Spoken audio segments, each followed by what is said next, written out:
한 장의 흑백 사진이 있습니다. 1919년 한반도의 어느 거리를 담은 사진이죠. 그런데 이 사진 속에는 이상한 점이 하나 있습니다. 수백 명의 사람들로 가득한 거리가 온통 하얀색으로 물들어 있다는 겁니다. 마치 눈이 내린 것처럼, 아니, 구름이 내려앉은 것처럼 말이죠. 영국의 한 노 교수는 이 사진을 보고 충격에 빠졌습니다. 평생 성경시대의 옷을 연구해온 그였기에 이 광경이 너무나 낯익었거든요. 성경 어딘가에서 본 것 같은 그런 장면이었습니다. 그는 곧바로 비행기에 올랐습니다. 69년을 살면서 단 한 번도 가본 적 없는 동아시아, 그것도 한반도로 향하는 비행기였죠. 그리고 그곳에서 그가 발견한 것은 단순한 옷 한 벌이 아니었습니다. 도대체 그는 무엇을 발견한 걸까요? 이야기를 시작하기 전에 지금 이 영상을 어디에서 보고 계신지 댓글로 남겨보세요. 여러분이 서 계신 그 자리에서 우리가 함께 나누는 한국인이라는 자긍심을 다시 한번 확인해 보고 싶습니다. 안녕하십니까? 저는 영국 에든버러 대학교에서 고대 근동 지역의 의복 문화를 연구해온 데이비드 헨리 맥그리거라고 합니다. 올해로 69세가 됐고요. 평생을 성경시대의 옷감과 염색 기술을 추적하는 데 바쳐왔습니다. 정확히 말씀드리자면 42년 동안 이 분야만 파고들었어요. 제 손을 거쳐간 고대 직물 샘플만 해도 수천 점이 넘고 중동 지역 유적지는 거의 다 가봤다고 자부합니다. 그런 제가 오늘 이렇게 사연을 보내드리는 이유는요. 지난 3년간 제 연구실에서 일어난 일이 너무나 충격적이어서 누군가에게는 꼭 전해야겠다는 생각이 들었기 때문입니다. 이건 단순히 옷 한 벌에 관한 이야기가 아니었습니다. 어쩌면 한 민족의 정체성 전체를 뒤흔드는 그런 발견이었거든요. 학자로서 제 인생 말년에 이런 경험을 하게 될 줄은 정말 몰랐습니다. 시작은 정말 사소했습니다. 제 연구실 책상 위에 놓인 흑백 사진 한 장이었어요.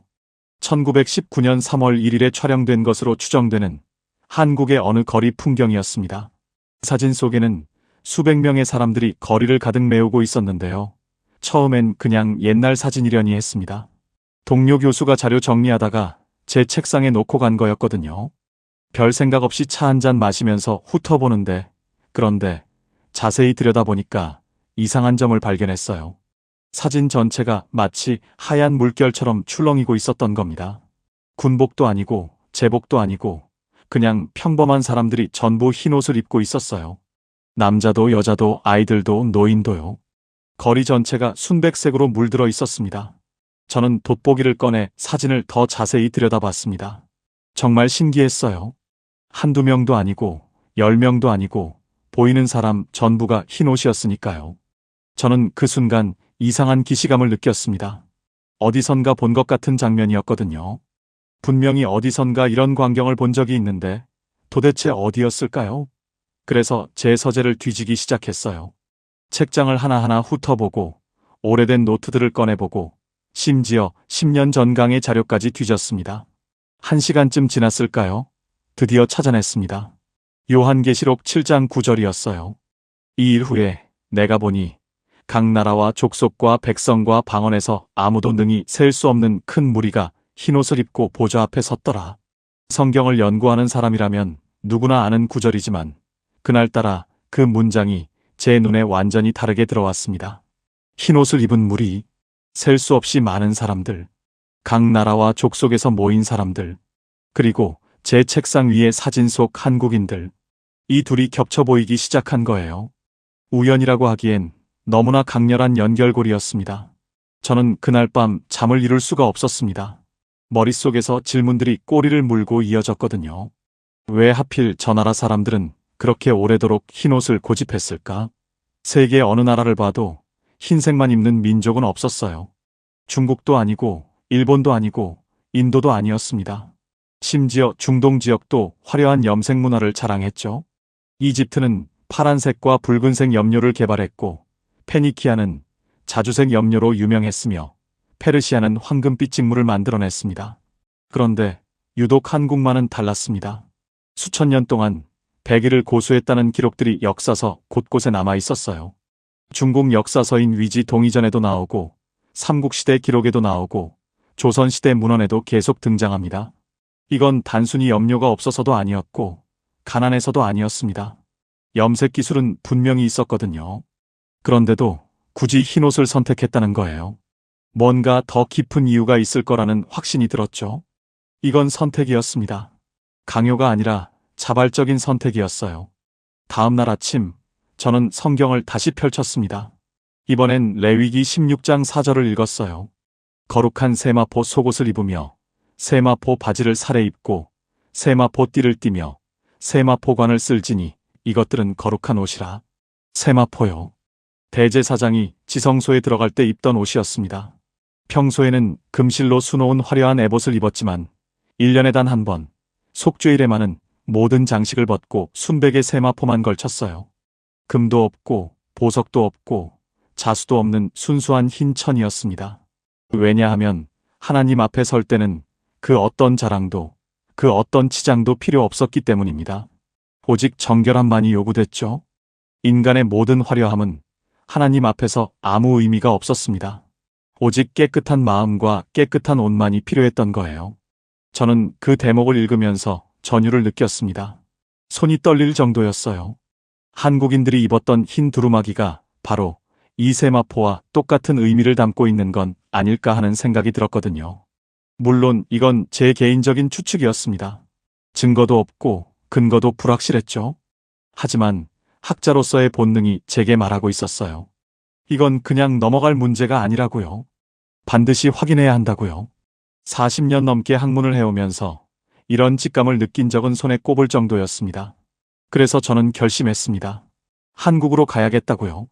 직접 그 땅에 가서 그 사람들을 만나서 그들의 문화를 체험하고 그들의 역사를 만져보고 이 흰옷의 비밀을 파헤쳐야겠다고 말이죠. 책상 앞에서 논문만 읽어서는 절대 알 수 없는 진실이 거기 있을 거라고 확신했습니다. 제 동료 교수들은 제가 미쳤다고 했습니다. 70을 바라보는 나이에 무슨 현장 조사냐고 그냥 논문이나 더 읽으라고 했어요. 온라인으로 자료 구하면 되지 않느냐고 굳이 비행기 타고 멀리 갈 필요가 있느냐고 했습니다. 하지만 저는 막무가내였습니다. 이건 논문으로는 절대 알 수 없는 종류의 진실이었거든요. 발로 뛰어야 했고 눈으로 봐야 했고 손으로 만져봐야 했습니다. 공기를 마셔야 했고 거리를 걸어야 했고 사람들을 만나야 했어요. 그래서 저는 2022년 5월 인천공항에 도착했어요. 60년 넘게 학문의 세계에만 갇혀 살았던 제가 생전 처음으로 동아시아 땅을 밟은 순간이었습니다. 가방 하나 메고 노트 한 권 들고 호기심과 설렘으로 가득 찬 채로 말이죠. 공항에서 나오자마자 저는 이상한 느낌을 받았습니다. 거리는 현대적이었고 사람들은 청바지에 티셔츠를 입고 있었어요. 당연히 아무도 흰 두루마기 같은 건 입고 있지 않았죠. 100년 전 사진 속 그 광경은 이제 역사 속으로 사라진 것처럼 보였습니다. 하지만 뭔가 달랐습니다. 거리가 유난히 깨끗했고 사람들의 표정에서 묘한 정돈된 느낌이 있었어요. 혼란스러운 게 아니라 질서 잡힌 그런 분위기였습니다. 지하철 안도 깨끗했고 건물들도 깔끔하게 정리돼 있었고 심지어 공중화장실조차 놀라울 만큼 청결했어요. 제가 너무 낭만적으로 보는 걸까요? 아니면 정말로 이 민족 안에는 오래전부터 내려온 깨끗함에 대한 문화적 규범이 살아있는 걸까요? 흰옷은 사라졌지만 흰옷이 상징하던 그 정신은 여전히 남아있는 건 아닐까요? 저는 서울에 있는 한 국립박물관을 찾아갔습니다. 거기서 한국인 아카이브 담당자 한 분을 소개받았어요. 성함은 박준혁 선생님이었는데요. 50대 중반쯤 되셨고 역사학을 전공하신 분이었습니다. 안경을 쓰신 차분한 인상의 학자셨죠. 저는 박 선생님께 제 연구 목적을 설명드렸어요. 한국의 백의 문화와 성경의 세마포를 비교 연구하고 싶다고요. 왜 한국인들이 수천 년 동안 흰옷을 고집했는지 그 이유 속에 혹시 영적인 의미가 숨어 있는 건 아닌지 알아보고 싶다고 했습니다. 박 선생님은 처음엔 조금 의아해하시는 표정이었습니다. 당연했죠. 영국에서 온 노 교수가 갑자기 성경과 한국 옷을 연결 지으려 한다니 이상하게 들렸을 겁니다. 그러시다가 천천히 고개를 끄덕이시더니 이렇게 말씀하셨어요. 교수님, 사실 저희도 궁금했습니다. 왜 우리 조상들은 그렇게까지 흰옷을 고집했는지요? 염색 기술도 있었는데 말입니다. 어쩌면 교수님이 그 답을 찾으실 수도 있을 것 같네요. 그 말씀을 들으니 제 가슴이 두근거렸습니다. 저만 궁금한 게 아니었구나. 이 질문은 한국 사람들에게도 여전히 미스터리였구나 싶었거든요. 그날부터 저와 박 선생님의 긴 여정이 시작됐습니다. 우리는 박물관 지하 아카이브에서 수백 년 된 문헌들을 뒤지기 시작했어요. 조선시대 풍속화, 구한말 사진자료, 일제강점기 신문 기사들까지요. 먼지 쌓인 상자를 열고 누렇게 변한 종이를 조심스럽게 펼치고 희미한 글씨를 돋보기로 들여다보면서요. 한 장 한 장 넘길 때마다 새로운 단서들이 나타났습니다. 그러면서 저는 점점 더 확신하게 됐습니다. 이 흰옷은 절대 우연이 아니라는 걸요. 이건 이 민족이 스스로 선택한 정체성의 표식이었다는 걸요.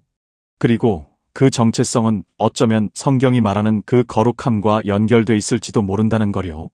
저는 매일 밤 숙소로 돌아가 일기를 썼습니다. 오늘 발견한 것들, 오늘 느낀 것들, 오늘 떠오른 질문들을요. 그 일기장은 나중에 제 인생에서 가장 소중한 기록이 될 거라는 예감이 들었습니다. 본격적인 조사는 박물관 지하 3층 아카이브에서 시작됐습니다. 그곳은 일반인에게는 공개되지 않는 공간이었어요. 온도와 습도가 철저히 관리되고 출입할 때마다 장갑을 끼고 들어가야 하는 곳이었죠. 박 선생님이 먼저 한 상자를 꺼내 오셨습니다. 일제강점기 자료들이 담긴 상자였어요. 교수님, 여기서부터 시작하시는 게 좋을 것 같습니다. 흰옷에 관한 가장 극적인 기록들이 이 시기에 집중돼 있거든요. 저는 조심스럽게 상자를 열었습니다. 그리고 첫 번째 문서를 꺼내 읽기 시작했는데 그 순간 제 손이 멈췄습니다. 그건 1930년대 후반의 신문 기사였습니다. 제목은 이랬어요. 색복 착용 장려, 백의 풍습 개선 운동. 기사 내용을 읽는데 믿기지가 않았습니다. 조선 총독부가 한국인들에게 흰옷을 벗고 색깔 있는 옷을 입으라고 강요했다는 내용이었거든요. 단순한 권장이 아니었어요. 거리에서 흰옷을 입은 사람을 발견하면 경찰이 먹물을 뿌렸다는 증언도 있었습니다. 상상이 되십니까? 평생 흰옷만 입어온 70, 80세 노인들에게 갑자기 색깔 옷을 입으라고 강요하는 거예요. 저는 그 기사를 읽으면서 가슴이 먹먹해졌습니다. 이건 단순히 옷을 바꾸라는 게 아니었어요. 정체성을 지우라는 명령이었습니다. 박 선생님이 옆에서 조용히 말씀하셨어요. 교수님, 더 놀라운 건 그 다음입니다. 우리 조상들이 어떻게 반응했는지 아십니까? 저는 고개를 들어 박 선생님을 바라봤습니다. 끝까지 저항했습니다. 먹물을 뿌려도 벌금을 물어도 흰옷을 계속 입었어요. 어떤 할머니는 집에서 몰래 빨래를 해서 다시 희게 만들었다는 기록도 있습니다. 저는 그 말을 듣는 순간 전율이 흘렀습니다. 이건 그냥 습관이 아니었어요.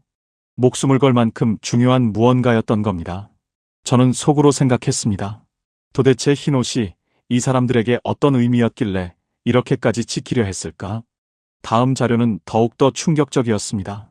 1944년 해방되기 1년 전의 문서였어요. 국민복 착용 의무화라는 제목이 붙어 있었습니다. 일본은 전쟁 말기에 한국인들에게 일본식 국민복을 입도록 강제했습니다. 더 이상 개인의 선택이 아니라 법으로 정한 거였죠. 그런데 놀라운 건 그 와중에도 사람들이 속옷만큼은 흰색을 고집했다는 증언이었습니다. 겉옷은 어쩔 수 없이 바꿨지만 피부에 직접 닿는 속옷만큼은 절대 포기하지 않았다는 거예요. 저는 그 대목을 읽으면서 레위기 구절이 다시 떠올랐습니다. 거룩한 세마포 속옷을 입으며 대제사장도 가장 안쪽에 흰 속옷을 입었습니다. 겉에 무엇을 입든 가장 가까운 곳은 정결해야 했던 거죠. 저는 박 선생님께 물었습니다. 선생님, 그럼 해방 이후에는 어땠습니까? 사람들이 다시 흰옷을 입었나요? 박 선생님은 잠시 생각하시더니 대답하셨어요. 교수님, 그게 또 흥미로운 지점입니다. 해방 직후에는 잠깐 흰옷이 돌아왔어요. 사람들이 너무 기뻐하면서 다시 흰 두루마기를 꺼내 입었죠. 하지만 오래가지 못했습니다. 전쟁이 터졌고 산업화가 시작됐고 서양 문물이 들어오면서 자연스럽게 사라졌어요. 강제가 아니라 선택으로 내려놓은 겁니다. 저는 그 말을 듣고 묘한 감정을 느꼈습니다. 빼앗겼을 때는 그렇게 지키려 했는데 자유가 주어지자 스스로 내려놓았다는 게 아이러니했거든요. 우리는 계속해서 자료를 뒤졌습니다. 이번엔 더 오래된 기록들이었어요. 조선시대 문헌, 고려시대 사료, 심지어 삼국시대까지 거슬러 올라갔습니다. 그리고 저는 놀라운 사실을 발견했습니다. 흰옷에 대한 기록이 정말 오래전부터 있었던 거예요. 중국 역사서인 삼국지위서 동의전에는 이런 구절이 나옵니다. 의복은 희고 소매가 넓다. 이게 2000년 전 기록입니다. 2000년 전부터 이미 한국인들은 흰옷을 입고 있었다는 증거였어요. 그보다 더 놀라운 건 그 이유에 대한 해석이었습니다. 박 선생님이 오래된 한문 문헌 하나를 펼쳐 보이셨습니다. 교수님, 이건 조선 중기 학자의 기록인데요. 여기 보시면 흥미로운 대목이 있습니다. 저는 눈을 가늘게 뜨고 한자를 하나하나 따라 읽었어요. 박 선생님이 번역해 주셨습니다. 우리 백성은 예로부터 흰옷을 즐겨 입었으니 이는 깨끗함을 숭상하는 마음에서 비롯되었다. 더러움을 싫어하고 밝음을 좋아하는 것이 이 땅 사람들의 본성이다. 저는 그 문장을 듣는 순간 숨이 멎는 것 같았습니다. 깨끗함, 밝음. 이건 정확히 성경이 말하는 거룩함의 속성이었거든요. 저는 제 가방에서 성경을 꺼냈습니다. 요한일서 1장 5절을 펼쳤어요. 하나님은 빛이시라. 그에게는 어둠이 조금도 없으시다.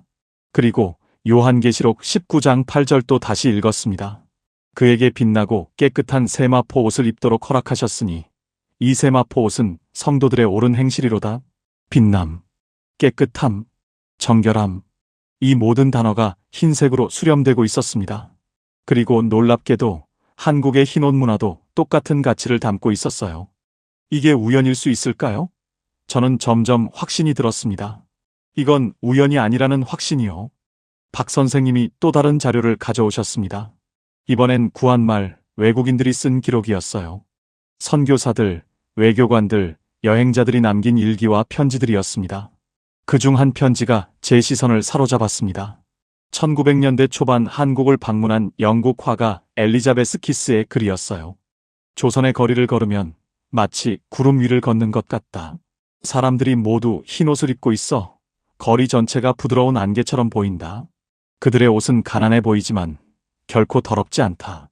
오히려 신성해 보인다. 신성하다. 저는 그 단어에 밑줄을 그었습니다. 외국인의 눈에도 그 흰옷은 단순한 옷이 아니라 뭔가 영적인 의미를 담고 있는 것처럼 보였던 겁니다. 저는 더 많은 외국인 기록을 찾아봤습니다. 여러 선교사의 기록에는 공통된 인상이 반복됩니다. 가난한 땅이라고 들었는데 깨끗함을 유지하려는 백성의 모습, 복음을 아직 모르는 이들이지만 이미 거룩함의 표식을 두르고 있는 것 같은 느낌이었다는 내용이었습니다. 프랑스 신부의 일기에는 이 땅 사람들의 가난함 속에서도 깨끗함을 유지하려는 모습이 기록되어 있었고, 미국 선교사의 편지에는 처음 조선에 도착했을 때 거리를 가득 메운 흰 옷 입은 사람들을 보며 느낀 경이로움이 담겨 있었습니다. 저는 그 기록들을 읽으면서 소름이 돋았습니다. 100년 전 선교사들도 저와 똑같은 느낌을 받았던 거예요. 한국의 흰옷이 단순한 의복이 아니라 뭔가 더 깊은 의미를 담고 있다는 느낌 말이죠. 박 선생님이 말씀하셨습니다. 교수님, 사실 우리 학계에서도 이 문제는 오랫동안 논쟁거리였습니다. 어떤 학자는 경제적 이유라고 하고, 어떤 학자는 유교 문화 때문이라고 하고, 또 어떤 학자는 샤머니즘의 영향이라고 합니다. 하지만 그 어느 것도 완벽한 답은 아니었어요. 왜냐하면 흰옷은 그 모든 이유를 넘어서는 뭔가가 있었으니까요. 저는 고개를 끄덕였습니다. 맞습니다. 경제적으로 넉넉해진 후에도 흰옷을 입었고, 유교가 들어오기 전에도 흰옷을 입었고, 불교가 용성할 때도 흰옷을 입었습니다. 이건 어떤 종교나 사상보다 더 근본적인 무언가였어요. 저는 그날 저녁 숙소로 돌아와 노트에 지금까지 발견한 것들을 정리했습니다. 첫째, 한국인들은 2000년 이상 흰옷을 입어왔다. 둘째, 그것은 경제적 이유가 아니라 문화적 선택이었다. 셋째, 식민지 시기에 강제로 빼앗기려 할 때 목숨을 걸고 지켰다. 넷째, 외국인들의 눈에도 그 흰옷은 신성해 보였다. 다섯째, 성경의 세마포와 놀라울 정도로 비슷한 상징성을 가지고 있다. 저는 펜을 내려놓고 창밖을 바라봤습니다. 서울의 밤하늘에는 별이 보이지 않았지만 제 마음속에는 하나의 별이 반짝이고 있었습니다. 이 연구는 제가 생각했던 것보다 훨씬 더 큰 의미를 가지고 있을 거라는 예감이었어요. 다음 날 아침 박 선생님이 흥분된 목소리로 전화를 하셨습니다. 교수님, 어젯밤에 제가 자료를 더 찾아봤는데요. 정말 중요한 걸 발견했습니다. 꼭 보셔야 할 것 같아요. 저는 서둘러 박물관으로 향했습니다. 박 선생님은 저를 아카이브 깊숙한 곳으로 안내하셨어요. 거기에는 이제껏 보지 못한 상자가 하나 놓여 있었습니다. 이건 특별 보관 자료입니다. 함부로 공개하지 않는 것들이에요. 하지만 교수님 연구를 위해서라면 보여드려야 할 것 같습니다. 박 선생님이 상자를 열었습니다. 그 안에는 낡은 편지 다발이 들어 있었습니다. 그리고 그 편지의 첫 장을 보는 순간 저는 알았습니다. 제 연구가 이제 완전히 새로운 국면으로 접어들 거라는 걸요. 편지 다발의 첫 장에는 손으로 쓴 영어 필기체가 빼곡하게 적혀 있었습니다.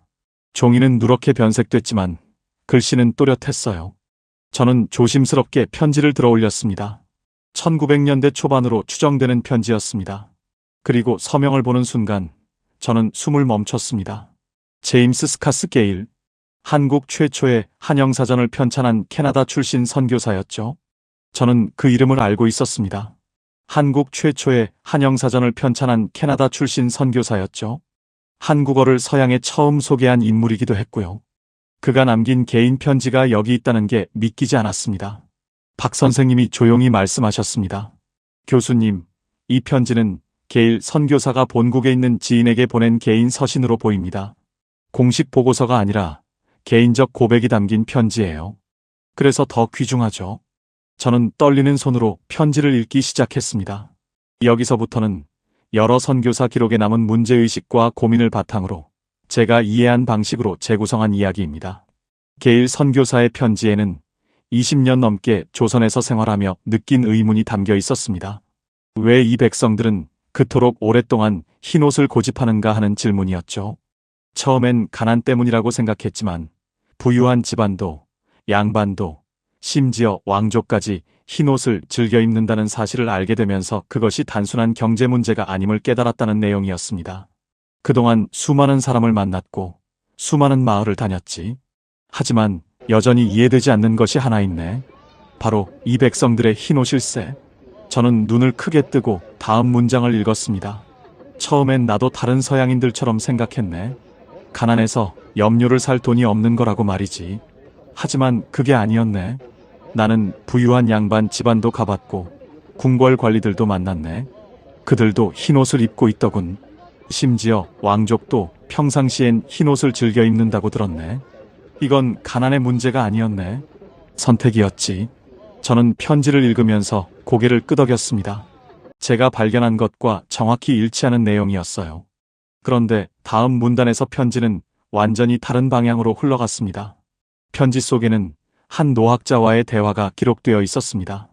게일이 왜 조선 사람들은 흰옷을 그토록 좋아하느냐고 묻자 그 노학자는 이런 취지로 답했다고 합니다.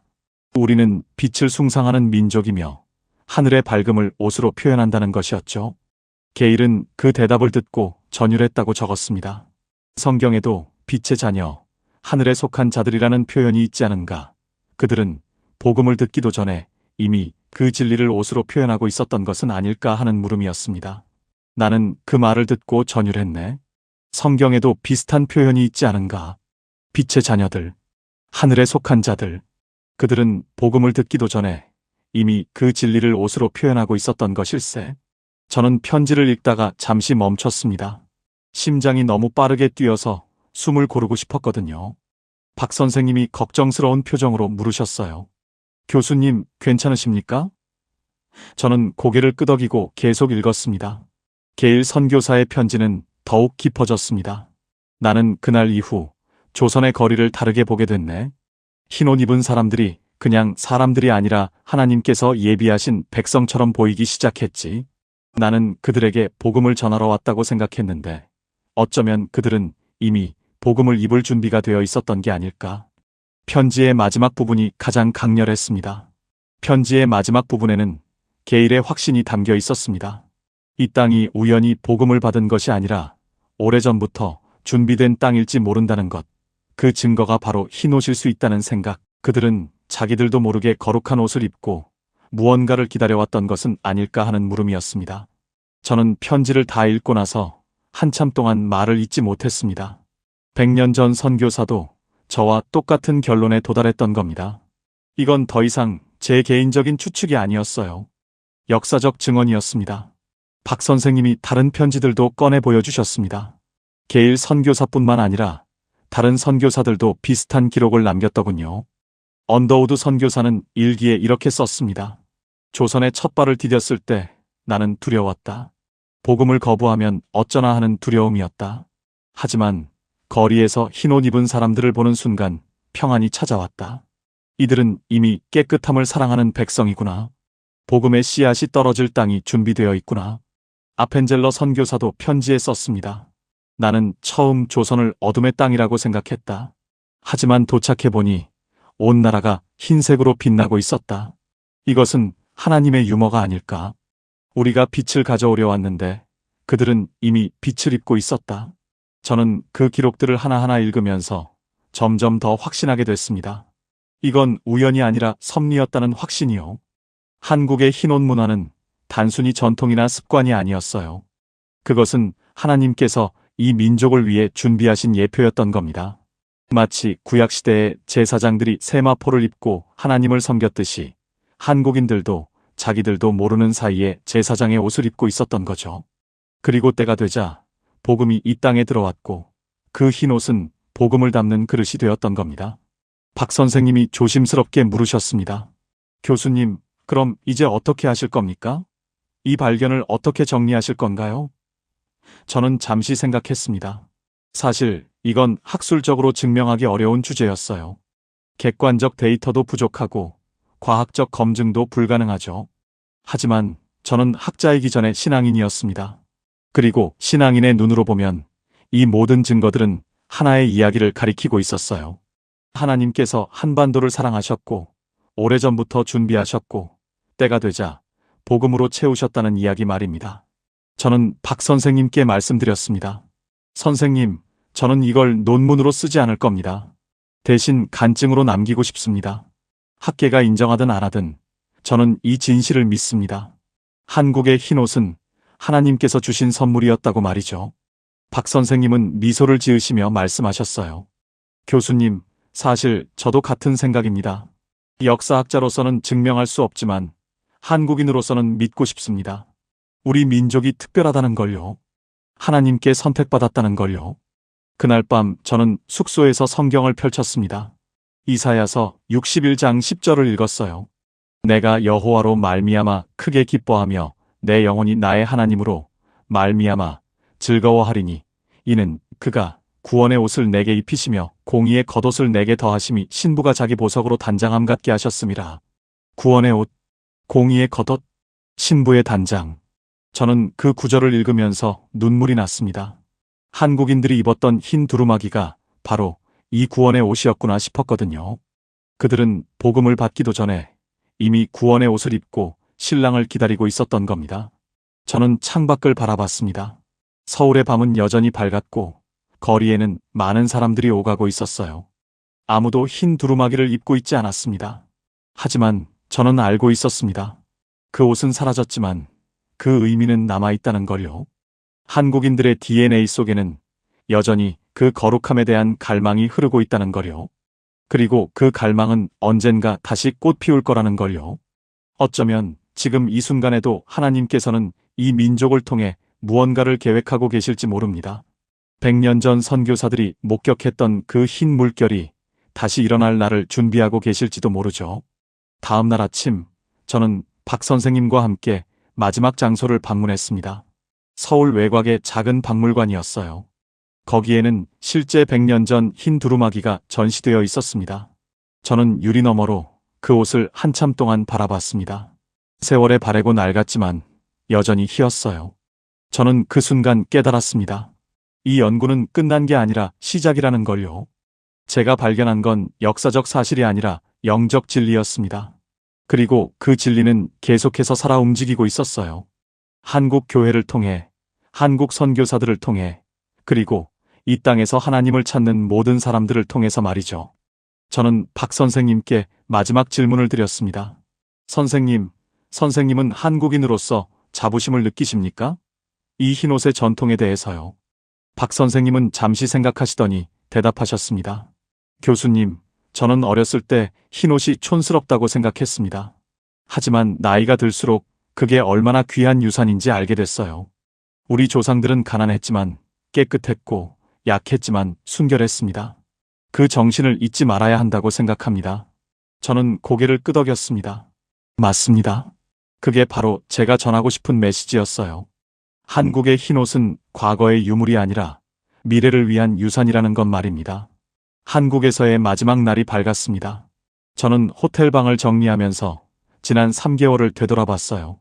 처음 인천공항에 내렸을 때 저는 단순히 학문적 호기심으로 왔다고 생각했습니다. 흰옷이라는 문화현상을 연구하러 온 거라고 생각했죠.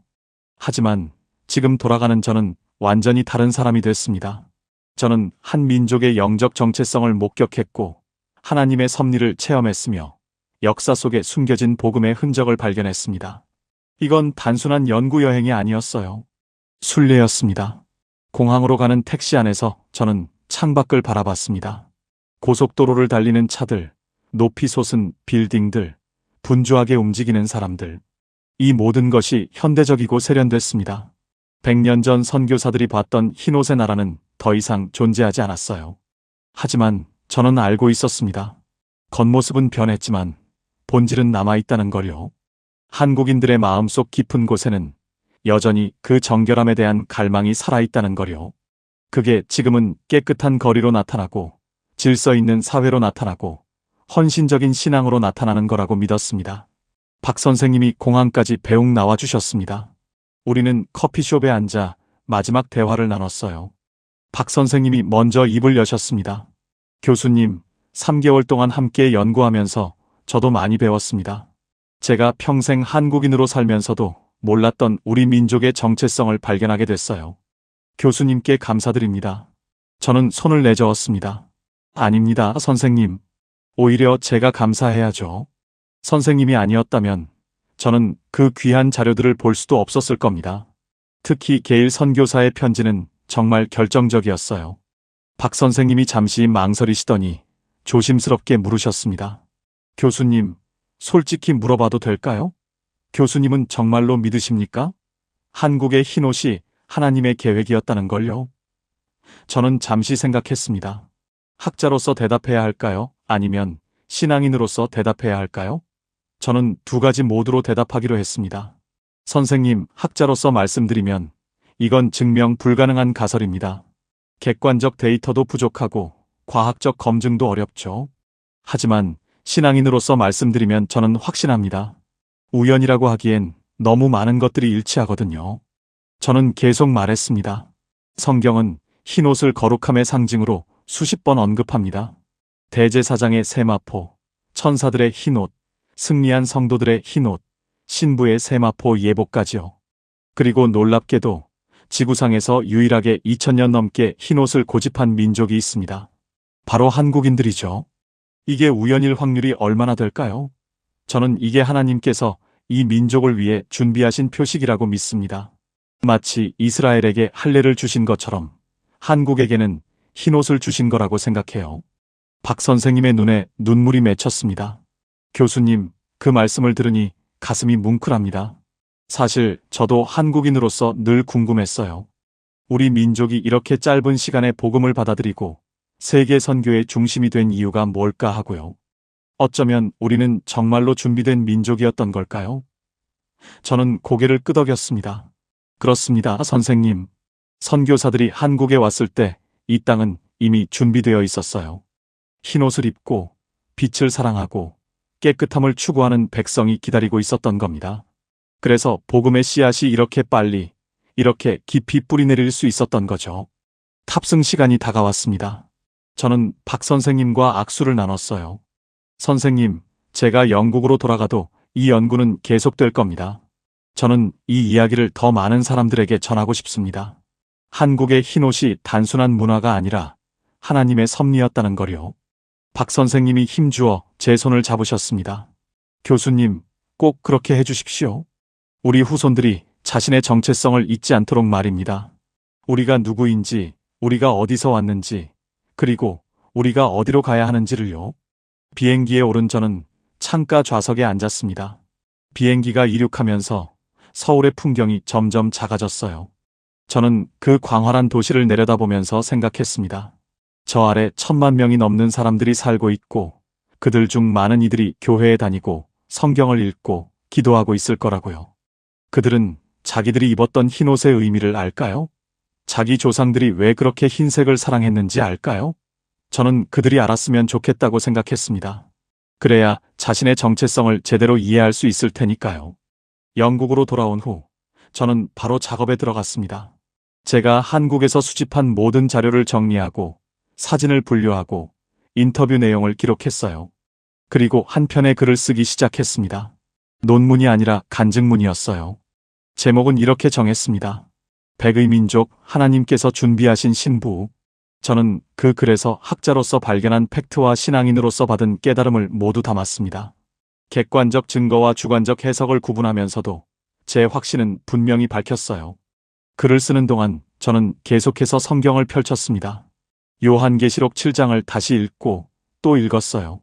이 사람들은 큰 환난에서 나온 자들인데 어린 양의 피에 그 옷을 씻어 희게 하였느니라. 큰 환난. 저는 한국의 역사를 떠올렸습니다. 수천 년 동안 이어진 외침, 식민지배, 전쟁, 분단. 이 민족은 정말로 큰 환난을 겪었습니다. 하지만 그 환난 속에서도 흰옷을 놓지 않았어요. 아니, 더 꽉 붙잡았습니다. 왜냐하면 그 흰옷이 그들의 정체성이었고 자존심이었고 희망이었으니까요. 저는 글의 마지막 문단을 이렇게 썼습니다. 나는 이제 백의 민족이라는 말을 옛날 별명으로만 듣지 않습니다. 그것은 하나님께서 이 민족에게 주신 사명의 이름입니다. 세마포 옷을 입은 제사장처럼 한국인들은 세상을 향해 거룩함을 보여주라고 부름받은 백성입니다. 그들의 조상들이 수천 년 동안 흰 옷을 입은 것은 우연이 아니었습니다. 그것은 예비였고 예표였고 예언이었습니다. 그리고 지금 그 예언은 성취되고 있습니다. 한국 교회를 통해, 한국 선교사들을 통해, 이 땅에서 하나님을 찾는 모든 영혼들을 통해서 말입니다. 글을 다 쓰고 나서 저는 책상에 앉아 한참을 멍하니 있었습니다. 70을 바라보는 나이에 이런 발견을 하게 될 줄 누가 알았겠습니까? 평생 고대 직무를 연구하던 제가 한 민족의 영적 정체성을 발견하게 될 줄 누가 상상했겠습니까? 저는 이제 확신합니다. 이건 제 능력이 아니었어요. 하나님께서 저를 인도하신 겁니다. 한국의 비밀을 세상에 알리기 위해서 말이죠. 며칠 후 저는 제 글을 몇몇 동료 교수들에게 보냈습니다. 반응은 엇갈렸어요. 어떤 이는 흥미롭다고 했고 어떤 이는 지나친 해석이라고 했습니다. 하지만 저는 개의치 않았습니다. 이 글은 학계를 설득하기 위한 게 아니었으니까요. 이건 한국인들에게 그리고 한국을 사랑하는 모든 이들에게 전하는 메시지였습니다. 여러분의 조상들이 입었던 그 흰옷은 아름다운 전통일 뿐만 아니라 하나님의 선물이었다는 메시지 말입니다. 지금도 저는 가끔 제 연구실 책상 위에 놓인 그 흑백 사진을 바라봅니다. 1919년 3월 1일 거리를 가득 메운 흰옷의 물결. 그 사진을 볼 때마다 저는 전율을 느낍니다. 저들은 그냥 독립을 외치던 게 아니었어요. 저들은 자신들의 정체성을 지키기 위해 싸웠던 겁니다. 흰옷으로 상징되는 그 거룩함, 그 순수함, 그 정결함을 지키기 위해 목숨을 걸었던 거예요. 그리고 그 정신은 지금도 살아있습니다. 한반도 곳곳에서 전 세계로 흩어진 한인들 가운데서 그 흰옷의 정신은 여전히 빛나고 있습니다. 저는 이제 질문합니다. 이 민족은 무엇을 위해 준비됐을까요? 단지 복음을 받기 위해서였을까요? 아니면 더 큰 사명이 있을까요? 저는 믿습니다. 한국은 복음을 받는 것에서 끝나지 않을 거라고요. 이 민족은 받은 복음을 다시 세상에 전할 사명을 가지고 있습니다.